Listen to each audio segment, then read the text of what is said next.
Well, greetings, all you thirsty souls for Bhagavad Katha. We're carrying on with the Srimad Bhagavatam, 10th Skanda, 10th canto, if you prefer. And where we left off last time was chapter 11. In the last video, we read chapter 9, 10, and 11. And so we had, Krishna's breaking the pot, Mother Yashoda binding Krishna, and then in chapter and the felling of the Arjun trees, and then in chapter 11 the Exodus, where they decide to depart from Mahaban and go to Vrindavan. So they go to Vrindavan, and arriving there after some time, Krishna kills the Vatsasura, the demon who took the guise of a calf. He kills Bakasura, the demon servant of Kamsa, who took the form of a giant crane. So then they went back to Vrindavan, and everyone was astonished. And there's a really good verse, which is often quoted to show how good the discussions of Krishna are for those who engage in them. So, yes, it says in the last chapter, thus Nanda and the other cowherd men repeated with delight o'er and again discussions on Rama and Krishna's deeds, which made them to forget their worldly needs. So now we're going to begin chapter 12. Hopefully 12, 13, and 14 we can do because they comprise a unit. So, Vandeham Sri Guru Sri Yuta Padakamalam Sri Gurun Vaishnavanscha Sri Rupam Sagrajatam Sahagana Raghunatham Vitantam Sajivam Sadvaitam Savadhutam Parijana Sahitam Krishna Chaitanya Devam Sri Radha Krishna Padan Sahagana Lolita Sri Vishakan Vitanscha Narayanam Namaskritya Naram Jaiva Narottamam Devi Saraswati Vyasam Tato Jayamudiraye Om Namo Bhagavate Vasudevaya. So, chapter 12.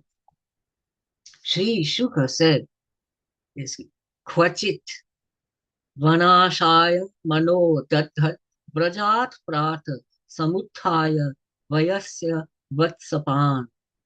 Once Hari did at early dawn awake, eager his breakfast in the woods to take, and blew his bugle to waken his friends, and with them and the calves he forward wends. Now thousands of boys came to join Hari, who were equipped and dressed attractively, each one a cane, bag, flute, and bugle bear, with thousands of calves, each in his own care. Now Krishna did his own herd of calves bring, which were beyond all count and reckoning, and with his friends and all the calves proceeds, and here and there enacts his childhood deeds. Although the mothers, with finest raiment, had dressed the boys, they sought to ornament themselves with soft leaflets and tender blooms, pigments, gunja berries, and peacock plumes. Some boys another's bag would confiscate, which would the other boy infuriate. Then to a further distance they would fling, and with laughter again the bag would bring. If Krishna to a distance goes away, the beauty of the forest to survey, they approach, eager. Me first, joyfully they cry. Aham purvam, aham purvam. Some wind their horns, some on bamboo flutes blow, some sing with bees in tones both high and low. To coo like kokila birds some began, and some boys after the bird's shadow ran. Some of the boys playfully imitate the noble swan's posture and regal gait. Some of them stand still and silent remain in emulation of the feathered crane. Some with the peacocks dance, some climb the trees and pull the tails of the playful monkeys, and imitated how the monkeys crept along the boughs and from the branches leapt. Some of them to imitate frogs contrive, and croak and into the clear waters dive. Some of the boys at their own echoes rail, and thus in playful excitement regale. And now Shuka makes an observation. This is what's so beautiful about the Bhagavatam. You get a narrative like that, and then Shuka Deva Mahamuni makes an observation. Thus, he who is the source of ecstasy as conceived by the learned devotee, who by divine attendance is adored by those for whom he is the supreme Lord, and those who by his maya are beguiled consider him as but a mortal child. These boys enjoyed such high felicity due to abundant heaps of piety, the dust of whose lotus feet is not gained in many births of hard penance maintained, and great yogis who can control the mind that almighty being still cannot find.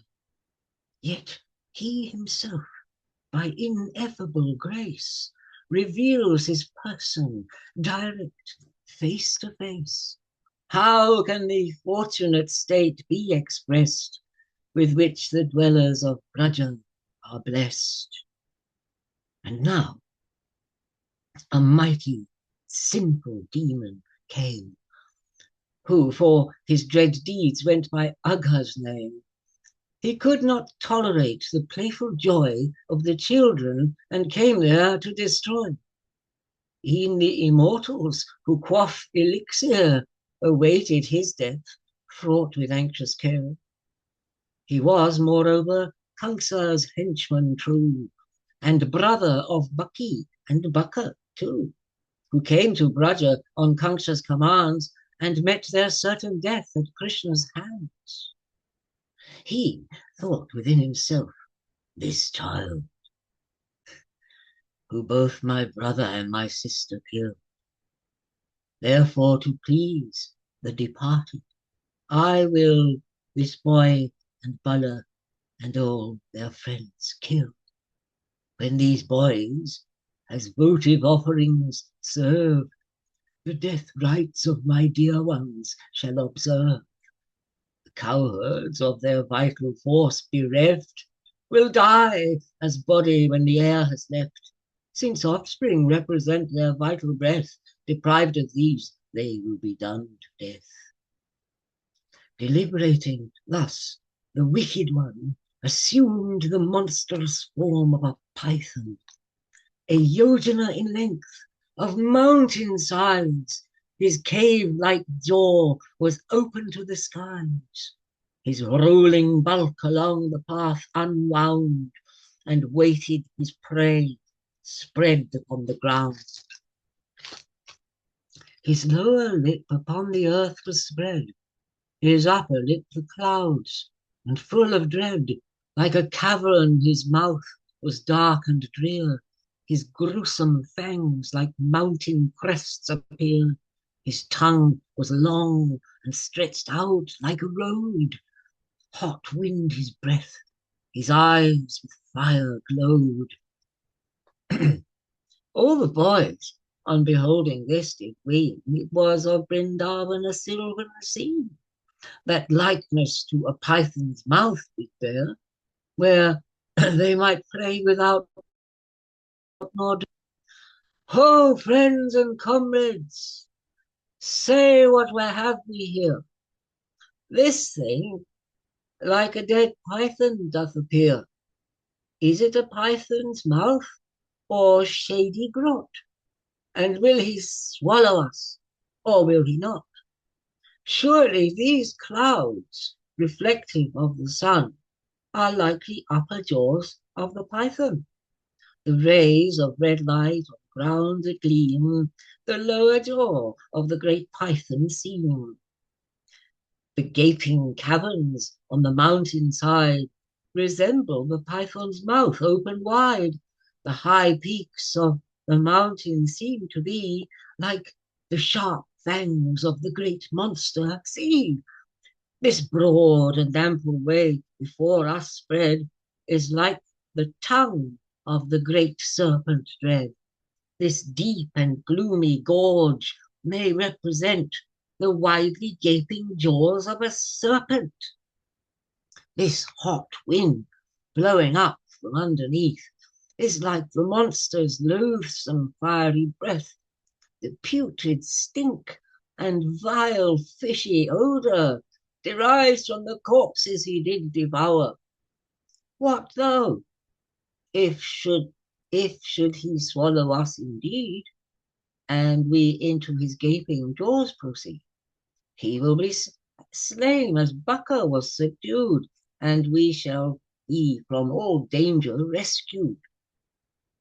Then, gazing at the face of Baccha's foe, Krishna, with merriment and clapping, in they go. In this manner, unwittingly, forsooth, they took the false appearance for the truth, and spoke in terms contrary to the fact, and on that assumption prepared to act. But the illustrious knew very well who in the hearts of all creatures doth dwell, whereupon he his determination made, his friends from their rash folly to dissuade. But while considering which course to take, his friends entered the belly of the snake with all the calves. He did not crush them yet, since he the foe of Baccha did await, eager to wreak his vengeance did remain, awaiting him who had his kinsman slain. Then Krishna, who fearlessness doth afford, saw those for whom he is the only Lord, out of his sure preserving hand to slip, and held in death's irremediable grip. Like straw into blazing fire thrown, they entered the belly of the python. Though for a moment he was in dismay, he did the rescue of the boy's essay. What should I do in this extremity, and thus avoid a dire calamity? How shall I the wicked of life deprive, and to protect the innocent contrive?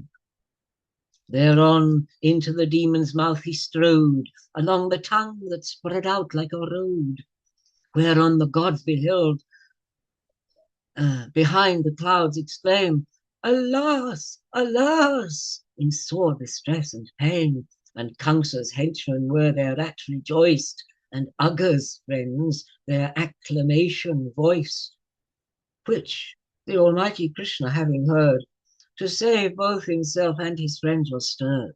He soon enlarged himself to vast extent within the demon's throat, who was intent to crush them and this tragedy prevent. Now then, as Krishna's body did dilate, he did the demon's breath asphyxiate, which made his eyeballs bulge and shook his frame and writhe convulsively in acute pain. Then, by the inward pressure, burst a hole in his head, thereby letting out his soul. When all the demon's vital breath had sped, out of the Brahma hole atop his head, Krishna upon his friends his glances poured, and the boys and the calves to life restored. Then Mukunda from out of the mouth whence, illustrious, surrounded by his friends. Then, out of the body of the serpent emerged a wondrous light, self-radiant. Its refulgence dazzled and sparkled bright, and filled all the 10 directions with light. And as the dwellers of heaven looked on, it entered Krishna's body and was gone. And now the gods from their dwelling on high precipitated flowers from the sky, and each according as their expertise performed their diverse offices to please the Lord. The choristers of heaven sing, and the sound of drums and instruments rang. The Vidyadharas wrought sweet melodies and danced the beautiful Apsarasis. The Vipras offered hymns unto the Lord, and all with joy the Mighty One adored. When birthless Brahma from his lofty sphere the music and the songs of praise did hear, he was filled with wonderment and surprise at the auspicious grand festivities, where great hymns of adulation proclaim the Lord's glory, honor, and high acclaim. He, descending on the earth, did alight, and was astonished at the wondrous sight. The dried up carcass of the snake, O king, in Vrindavan was quite astonishing. The dwellers of Braja for many a day took it for a cave wherein they might play. Now all this occurred in his infancy, before the 6th birthday of Lord Hari. But news of these events that did unfold after the passing of 1 year were told. The snake's salvation and their own rescue after 1 year was reported as new. O king, it should not be such a surprise for the illustrious in human guise, since he is not constrained by nature's laws, and is of all effects the primal cause. The soul can be thus purified indeed, as by his touch sinful Agga was freed, and that by which sinners is never gained, a body of similitude attained. Sarupyamukti. If once the divine image is enshrined of the illustrious one in the mind, and who their mental faculty employ in worship, attain to eternal joy. And since within their heart he doth abide, they are from impurity sanctified. What then of wicked Agasura's sin, since personally the Lord entered in? Sri Sutta said, when he who was saved by the Yadu's Lord, who in the womb protection did afford, had heard of his Saviour's wonderful deed, he urged the son of Vyasa to proceed, and, O Brahmins, questioned of the event, eager in mind to hear the argument. The king said, O learned Brahmin, kindly tell me how a past act can be spoken of as now. What Hari did when he was 5 years old was after the passage of 1 year told. O teacher mine, great yogi, tell to me, for I have eager curiosity. All this from Hari's Maya must proceed. Wonderful! What else could it be, indeed? Though we among princes are unworthy, O teacher, we have gained blessed dignity, since by your grace we quaff nectar divine of Krishna's acts, ambrosia sublime.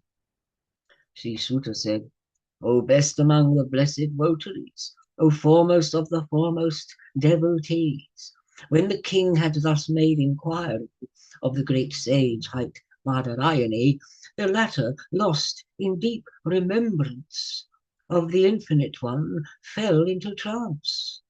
Slowly his external sense did regain, and to the prince began to speak again. Thus ends chapter 12. Chapter 13. Sri Shuka said,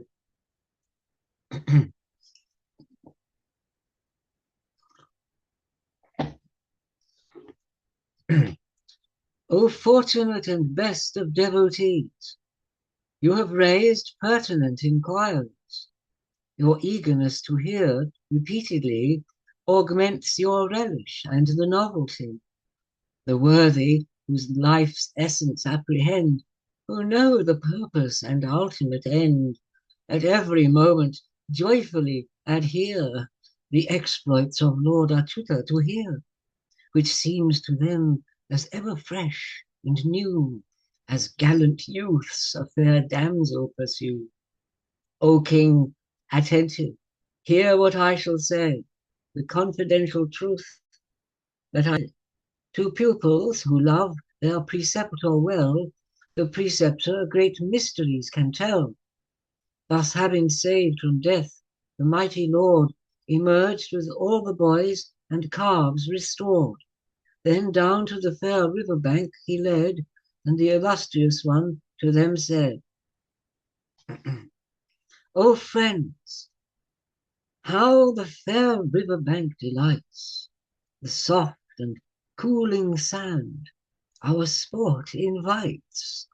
Mark how the water blooms sway in the breeze, whose sweet fragrance intoxicates the bees, who hover in the shrubs, while on the trees the feathered choristers warble around, surcharging all the place with charming sound.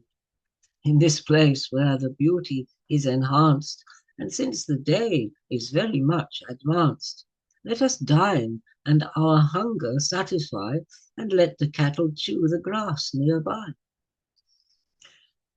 To this proposal all the boys agreed, secured the calves, and let them drink and feed. Then opening their bags of food, each boy dined with the one Almighty, full of joy. Thus, sitting in concentric circles round, all the cowherd boys there Krishna surround. Their eager gazes as flowers unfurl, like leaves and petals round the lotus whirl. Some use petals and leaflets for their plates. Some place on the clean rock their dainty cates, and some their open packages outspread. Others with soft tree bark were contented. They showed each other's viands to compare the tastes of their respective dainty fare. Laughing and making laugh, their joy increased, as with the Almighty they took their feast. A flute tucked in his sash, bugle and cane hanging upon his left-hand side remain, and in his hand some dainty curds and cream, with soft and juicy sweet fruits in between his fingers. Thus seated there with his friends, the merry banquet with laughter commends, while the dwellers of heaven from the skies looked on with wonderment and vast surprise. How the one who grand sacrifice consumes his playful exploits of childhood assumes.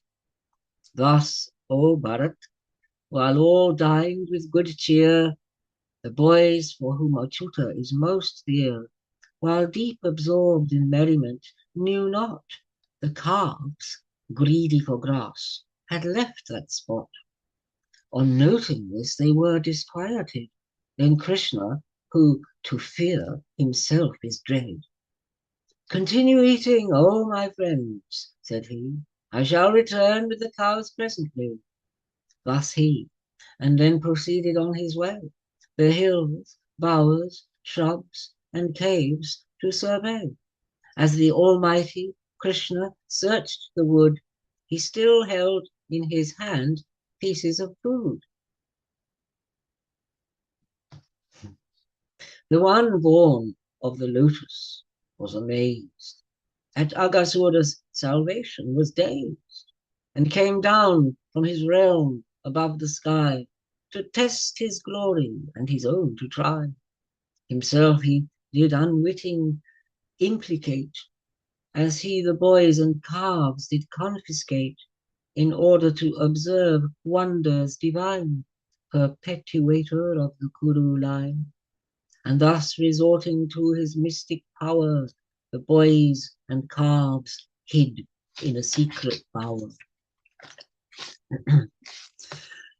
Failing to find the calves as on he paced, back to the river bank his way retraced. But when he saw the boys were gone from there, Krishna his search continued, fraught with care. After searching all the forest ground, when neither the boys nor the calves were found, suddenly, omniscient in his view, Krishna, the act of the Creator, knew. Thus Krishna, to afford the mother's joy, assumed the form of each calf and each boy, and did Brahma's desire facilitate, since he did first the universe create. Thus each calf and each cowherd boy complete, in exact form from the head to the feet, each their wonted accoutrements adorn, as cane, flute, reeds, food bag, and bugle horn, the ornaments and the habiliment, the quality, the deeds and temperament, and each voice in exact similitude, since everything with Vishnu is endued. Thus mighty Krishna, who is never born, immutable, assumed each several form. Now Krishna himself with himself proceeds, as all the cowherds, and enacts his deeds, and does himself as the calves himself tend, and thus the all soul does to Braja wend. Thus himself as the calves he forward led, and brought them each to its own respective shed. Himself as all the boys, O king, now comes, and thus enters each their respective homes. The mothers, when the sweet flute music heard, quickly arose, by fond affection stirred, and held them tightly in their loving arms, enamored of their most delightful charms. Their sublime maternal love was expressed, and suckled them with milk from their breast. And thus Krishna was fully satisfied, or fully delighted, and the mothers, the supreme Brahman, fed. Thereafter, O king, the mothers essayed, according to the routine of the day, to anoint and to massage and bathe them well, to invest them with a protective spell, to deck them with tilak and ornaments, and dress them in fresh gleaming fine garments. And thus, according to the time and need, they fondly serve and with rare dainties feed. Now, when the calves had entered in the stalls, the mother cows raised loud their mooing calls, and from their flowing udders fed their young, and licked them repeatedly with their tongue. The cows and the cowherd dames, as before, the fondest maternal affection bore. But now, indeed, their sons were Lord Hari. Their fond love increased exponentially. The dwellers of the cowherd settlement for 1 year felt their affection augment. Their love beyond all limit overruns. As ne'er before, now Krishna was their sons. Thus, Krishna himself, with himself, proceeds, and for 1 year enacts these playful deeds, and from the cowpens to the pasture wends, and himself, as the calves, himself he tends. Once, when 5 or 6 days did yet remain to complete the year, he with Rama came, and thus the supreme birthless Lord divine entered the pasture, leading forth the kine. Meantime, the mother cows not far away, grazing upon Govardhan Hill, survey, down in the valley, on the mountain side, and suddenly their youngling calves espy. Now, when the cows their youngling calves beheld, affected by affection, were compelled, and heedless of themselves, they forward pace, and scaping, left the herdsman in that place.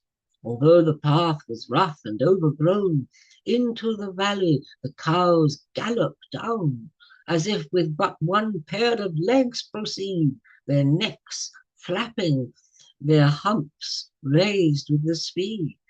They with mooing and bellowing resound, and milk flows from their udders to the ground. Although the cows had new-born calves to bear, these older calves were now their anxious care.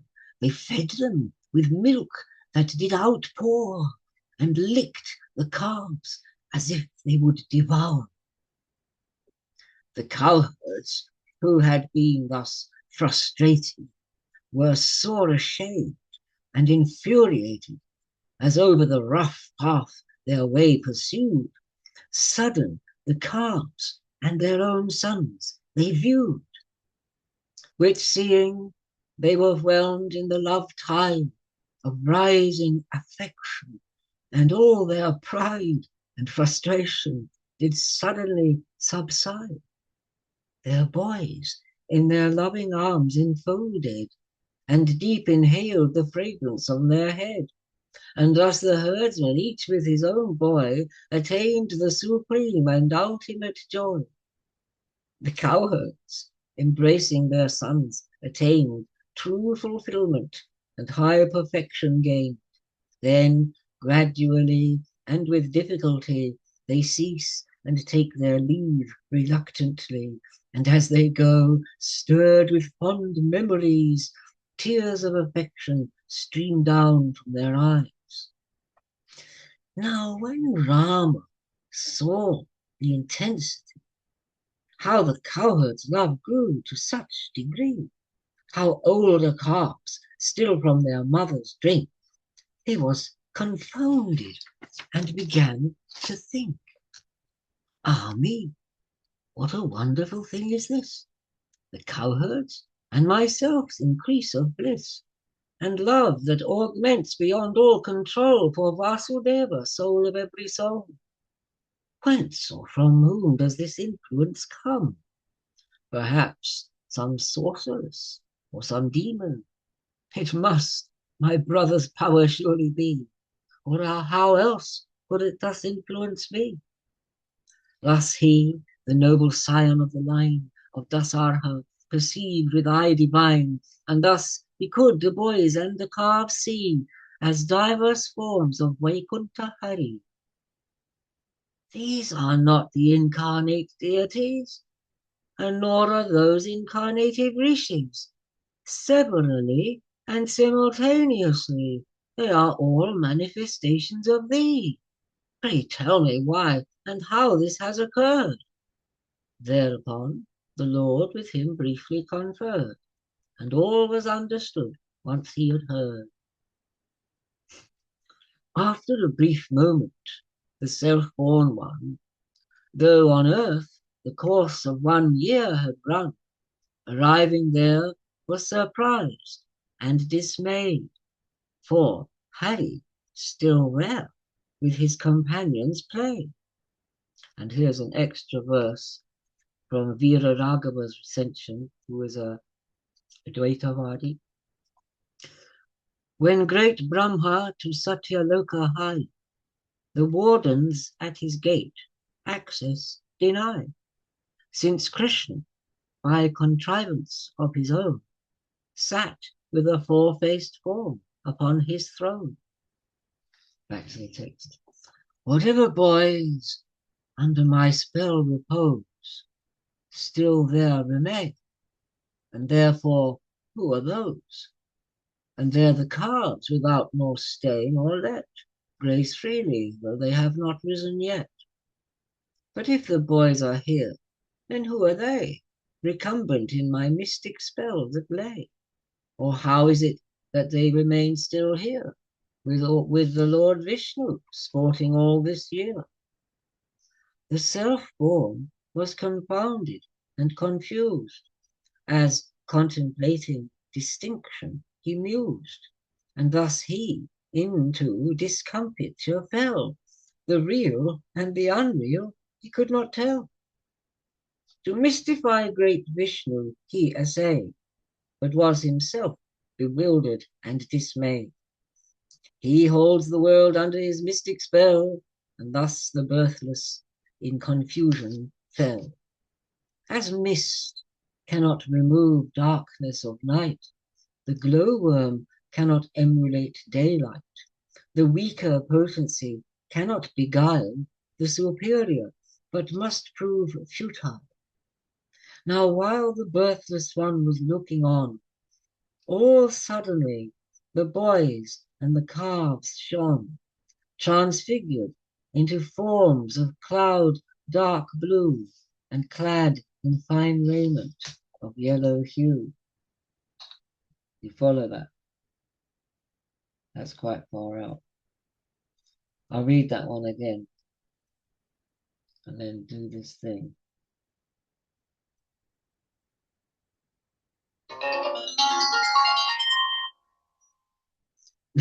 Now while the birthless one was looking on, all suddenly the boys and calves shone, transfigured into forms of cloud dark hue and clad in fine raiment of yellow hue. Each had 4 mighty arms and radiant grace, holding the conch, discus, lotus, and mace, adorned with shiny, lofty diadems and ear pendants sparkling with rarest gems. They were decked with wreaths and flower garlands, the Shri sign and gem-studded bright armbands. Each had the gem fastened around the neck, armlets their arms, bracelets their hands deck. Their lotus feet with gold anklets were dight, their fingers with gold rings glistering bright. Around their waist an ornamental zone, and sacred thread over their shoulders thrown. From their feet up to the top of the head they were with fresh tulsi engarlanded, offered by great devotees who adore, who have of piety a boundless store. Their soothing smiles shone as the soft moon sheen. Their roving eyes radiate dawn red gleam, like rajas that creation generates, and sattva the stay that perpetuates. He saw all beings gathered in that spot, himself, those that move and those that move not, assuming diverse forms, in diverse ways. They worship, dance, and sing in song his praise. The yoga perfections were manifest, anima and mahima and the rest, and emanated potencies adore, and evolutes in number 24. And there was seen the cosmic intellect, all worshipping the Lord with great respect. He saw almighty time, nature received, the rituals of samskara perceived, desire, acts, and qualities he saw, assuming forms and worshipping with awe. Those forms were of eternal and divine, exclusive bliss and consciousness sublime, whose great glory could not be touched upon by the Upanishads and their wisdom. Right suddenly the birthless one perceived the supreme Brahman as in all conceived. He saw all this as his emanation, the mobile and immobile creation. The birthless one, fraught with perplexities, deprived of his 11 faculties, stood silent, dazzled by light sublime, like a doll by a grand image divine. The Lord of Saraswati, when he saw this mighty glory, he was struck with awe, self-manifest and ungenerated, known when all else scripture has negated. And thus he fell into perplexity. Oh, what is this? He thought, but could not see. When birthless Brahma understood his plight, when birthless Krishna understood his plight, drew back the curtain and restored his sight. Now Brahma did this external sense regain, like a dead coming back to life again. He rose and strove to open his eyes wide and saw all this and saw the self beside. Then suddenly he cast his looks around and saw Vrindavan, which did abound with trees, with who with their sap, flowers, and wood sustain the people in their livelihood, where men and creatures live in amity, by nature void of animosity, since there birthless Lord Krishna did abide, there was no hunger, thirst, anger, nor pride. As Parameshti, the grandsire, gazed, he was confused, confounded, astonished, amazed. Brahman, supreme and indivisible, uncircumscribed and inconceivable, now exhibiting his divinity as a child from a cowherd family, who with the cowherds, his comrades and friends, drives the calves to the pasture land and tends, alone as before, searching the wood, still holding in his hand pieces of food. Thus having been graced with this wondrous sight, down from his swan vehicle did alight, prostrating himself on the ground, the god laid down his body like a golden rod. With his 4 crowns, while bowing low his head, those 2 feet touched and copious tears shed, and sprinkled them with tears of ecstasy, as 'twere a grand bathing ceremony, with risings up and falling down again. For long did at those feet prostrate remain, recalling repeatedly what he saw of such grandeur, was filled with pious awe.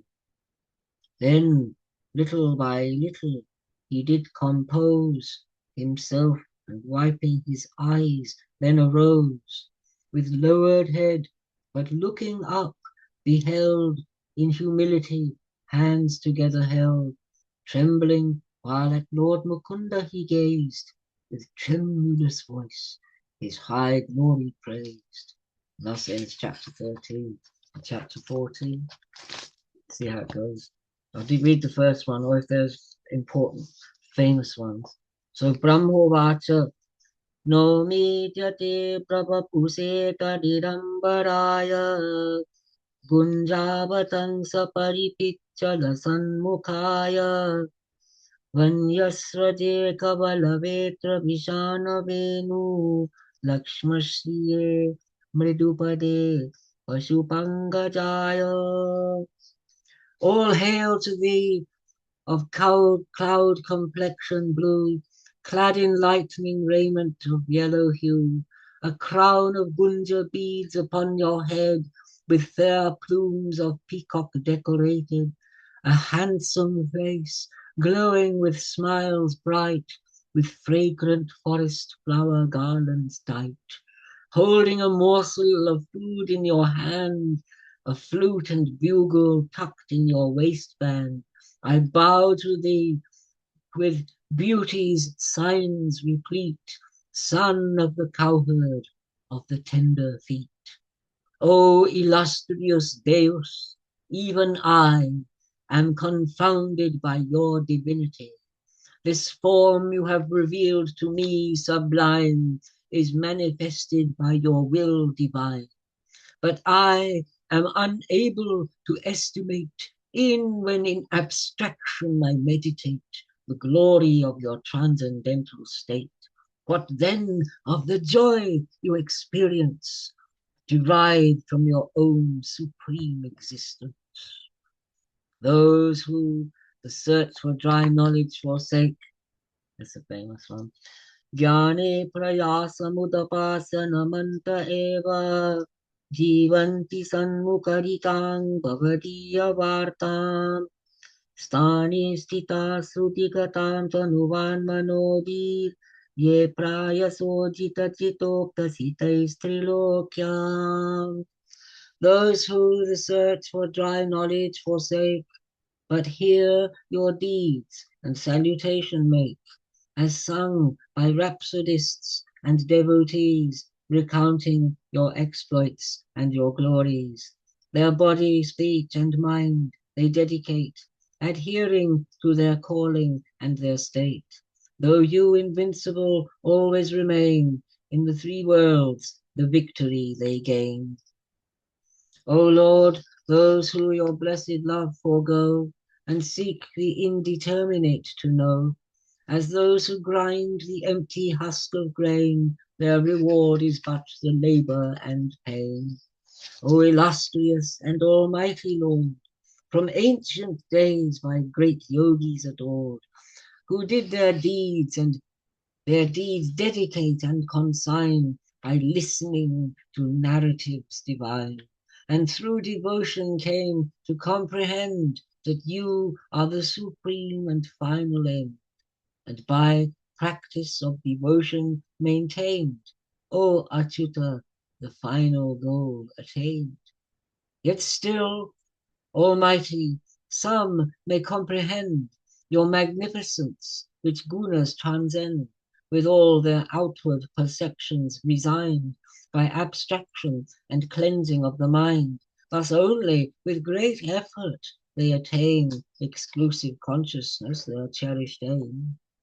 You are, possessed of qualities divine, transcendent, inestimable, sublime, revealed when you graciously incarnate, which none could exhaustively calculate. If even in course of protracted time, the dust of earth, the particles that shine in sunlight, or the skyey drops of dew may be perhaps estimated, but who, even among the wise, could estimate your attributes and transcendental state? Whoever your grace patiently awaits, due pleasures and sufferings tolerates, who with heart, speech, and body bows to you, freedom is his portion and rightful due. You see, my lord, my vile impudence, who sought with my power to influence and to bring under my mystic control the primal, supreme, and infinite soul, whose mighty potency and occult spell does e'en masters of mystery compel. What do I know? How rash was my desire, like a spark vying with a blazing fire. Therefore, Lord, I beg your forgiveness. My rajas nature caused me to transgress, and ignorant, truth was by me ignored. O Achyuta, O immutable Lord, I did myself independent presume, blinded by ego's covering of gloom. But now thou shouldst be merciful to me, for I have a good, kind master in thee. But what am I in all this mighty plan, as measured sevenfold by my own span, within a pot-like universe enclosed, of dark and cosmic intellect composed, the ego sense, ether, water, and air, the aggregate of earth and blazing fire, each like endless dusty particles emerge out of your hair follicles. A mother feels nor offense nor chagrin when the child moves or kicks its legs within her womb. Indeed, what is there that exists, but within your abdomen it subsists? 'Tis said when the three worlds had lain involved, and into the cosmic waters dissolved.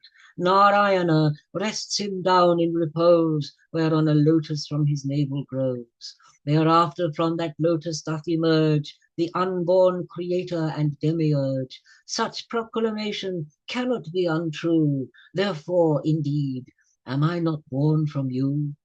Art thou not Proto-Narayana, Lord, the indwelling witness of all adored, since as thy portion Narayana shines, while on the cosmic ocean he reclines, and does indeed within all beings dwell, not subject to Maya's elusive spell? If that world form did on the waters rest, wherefore, Lord, was I not with vision blessed? Although I sought to see thee in that spot, despite all my effort, saw thee not. And why then didst thou suddenly impart the vision of thyself within my heart? By this your transcendental state you attest, and in the world externally manifest, even as in all creatures you remain, all within your abdomen you contain. As inside your belly this is compressed, you shine yourself outwardly manifest. Aside from your wonderful potency of mystic illusion, what could it be? Hast thou not shown the truth to me today in this mystic and wonderful display? At first one, then endlessly multiplied, as all thy cowherd friends and calves beside, which then transfigured into forms divine, each with 4 arms immaculate sublime, by potentates, powers, and thrones adored, including myself, venerable Lord. And now thou hast revealed to me again that thou, unlimited Brahman, remain uncircumscribed and indivisible, the absolute and inconceivable. Those ignorant of your divinity, the shining self by the self do not see, by operation of your potency, as even as myself you incarnate, the universal world to generate, and as yourself the creation sustain, and as the three-eyed one destroy again. You incarnate according to your wish, among the gods, sages, men, brutes, and fish, the wicked to subdue, Almighty Lord, and to devotees favor to afford. O Almighty and illustrious Lord, Supreme Soul, Master of Yoga adored, you deign in the 3 worlds to incarnate, for your exploits divine to perpetuate. But when and how and why you act your play, by mystic yoga power, who can say? Therefore, all this manifest world doth seem unreal and unsubstantial as a dream, concealing consciousness under a veil, and does with untold misery assail. And all this your mystic Maya contrives, and semblance of reality derives. From you, eternal form of happiness, and pure, supreme, limitless consciousness. You are the one self, primal and ancient, the truth, the first, boundless, self-effulgent, eternal, imperishable, divine, of unimpeded happiness sublime, self-fulfilled, indivisible, and free, the incorruptible divinity, void of all limiting adjuncts, the whole. You are the deathless and immortal soul. The self of the self by the self they view, conceiving the divinity in you, who from the sun-like preceptor attain insight and Upanishad wisdom gain. And thus, with perfect vision, easily they cross beyond this existential sea. For those who do not know the self subsists in the self which eternally exists. This manifested universe evolved out of the 5 and then again dissolved, just as a man may in the darkness see a fearful serpent, though a rope it be. Of bondage and release, the conception is merely a twofold designation, derived from ignorance, the true self pure is always conscious, separate, and secure. As the day and the night alternate run, the light stays with the lofty going sun. Alas, the folly of the fools is seen, who the true self as something other ween, and something other as the true self take, pursuing outward things, and thus mistake. The wise who inward searching undertake, and all vain outward perceptions forsake, and thus attuned, supreme, infinite one, they are endued with perfect conception, as one erst fraught with terror and vain hope, sees what he thought a snake is but a rope. But whoso of your lotus feet achieves a speck of grace, your mystery conceives, without which grace you are not to be known, by long study laborious alone. Therefore, my Lord, my great fortune would be to be enrolled as your own devotee, in any place, in heaven or on earth, and in whatever species I take birth. This is the blessing for which I entreat, that I may always serve your lotus feet.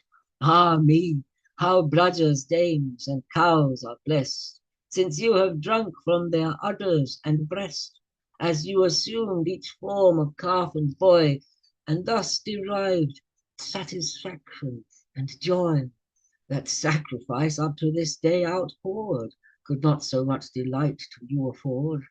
How blessed with fortune and supreme content those dwelling in the cowherd settlement, who while they to their tasks and duties tend, the supreme Brahman has become their friend. O Achyuta, supreme divinity, as for their mighty fortune let it be. We 11 are also gratified, who over the organs of sense preside. Through their cup senses we drink the honey wine, the nectar of your lotus feet divine. But my greatest good fortune, I declare, would be to take birth in Gokula, where the denizens the forest pathways tread, that I might take that dust upon my head.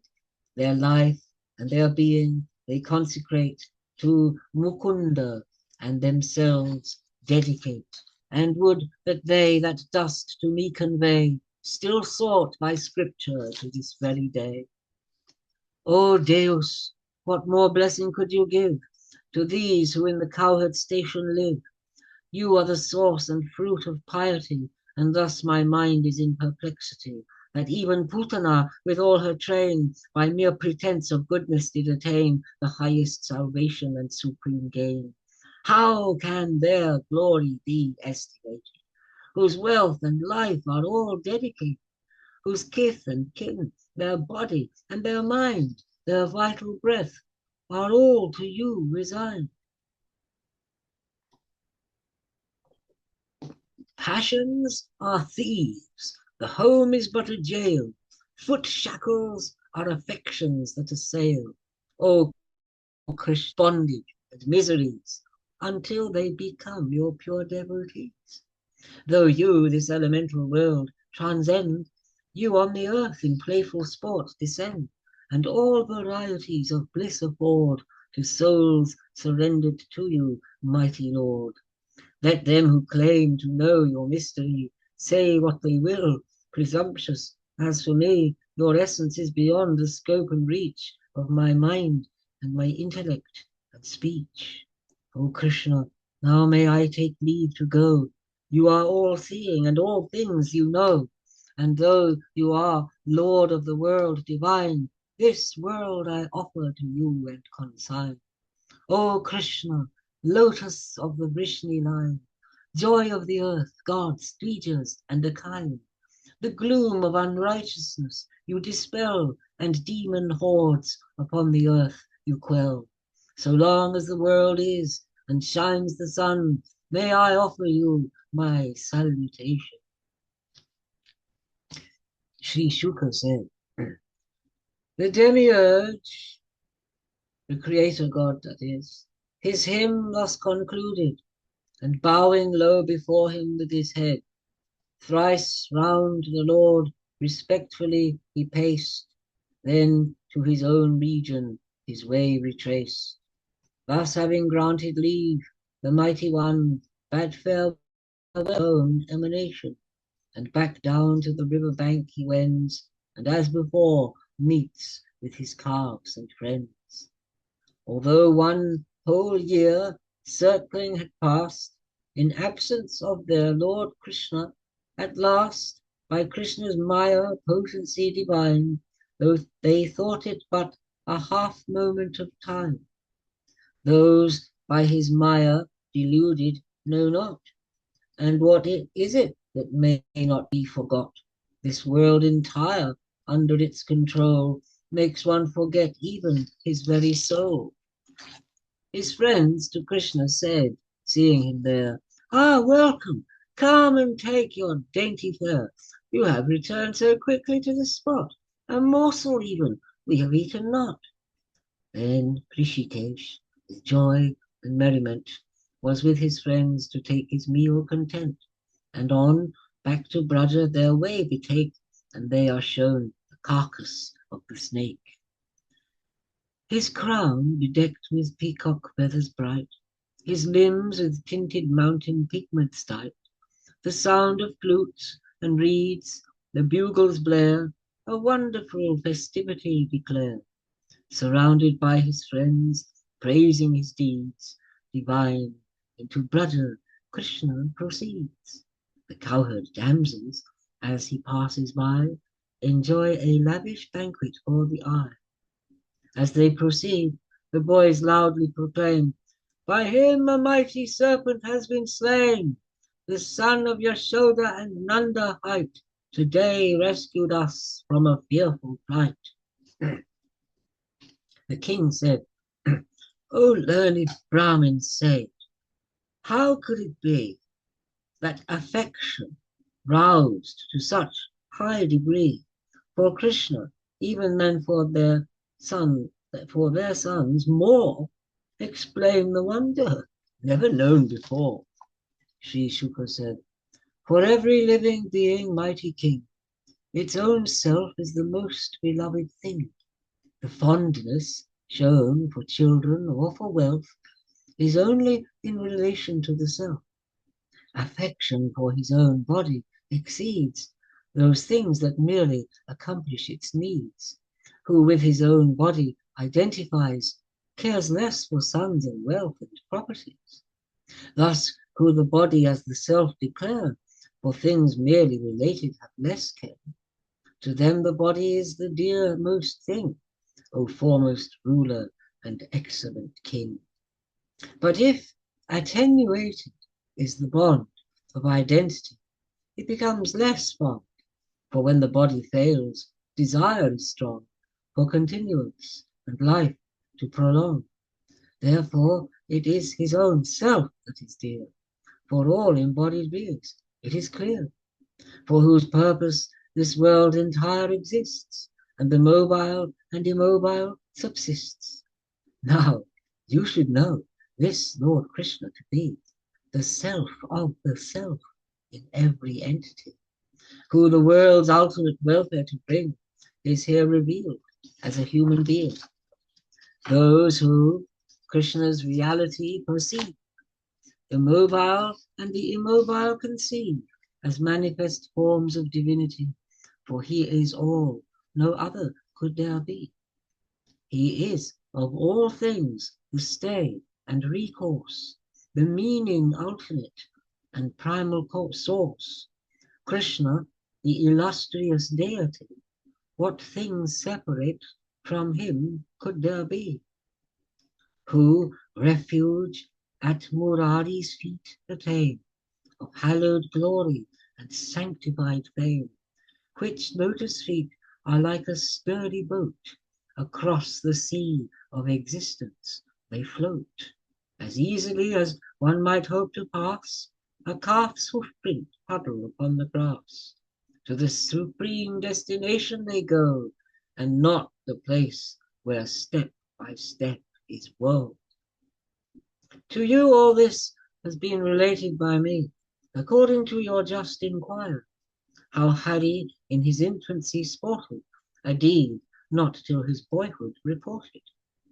Whoever to Murari's deeds attends, Agha's destruction, eating with his friends, the wonderful and divine forms displayed, how birthless Lord Brahma earnestly prayed, a man who hears and devoutly proclaims, fulfillment of all purposes attains. Thus the sports of the infancy they display, and as children throughout the Braja strayed, they played at varied exploits like monkeys, constructing dams and climbing up the trees.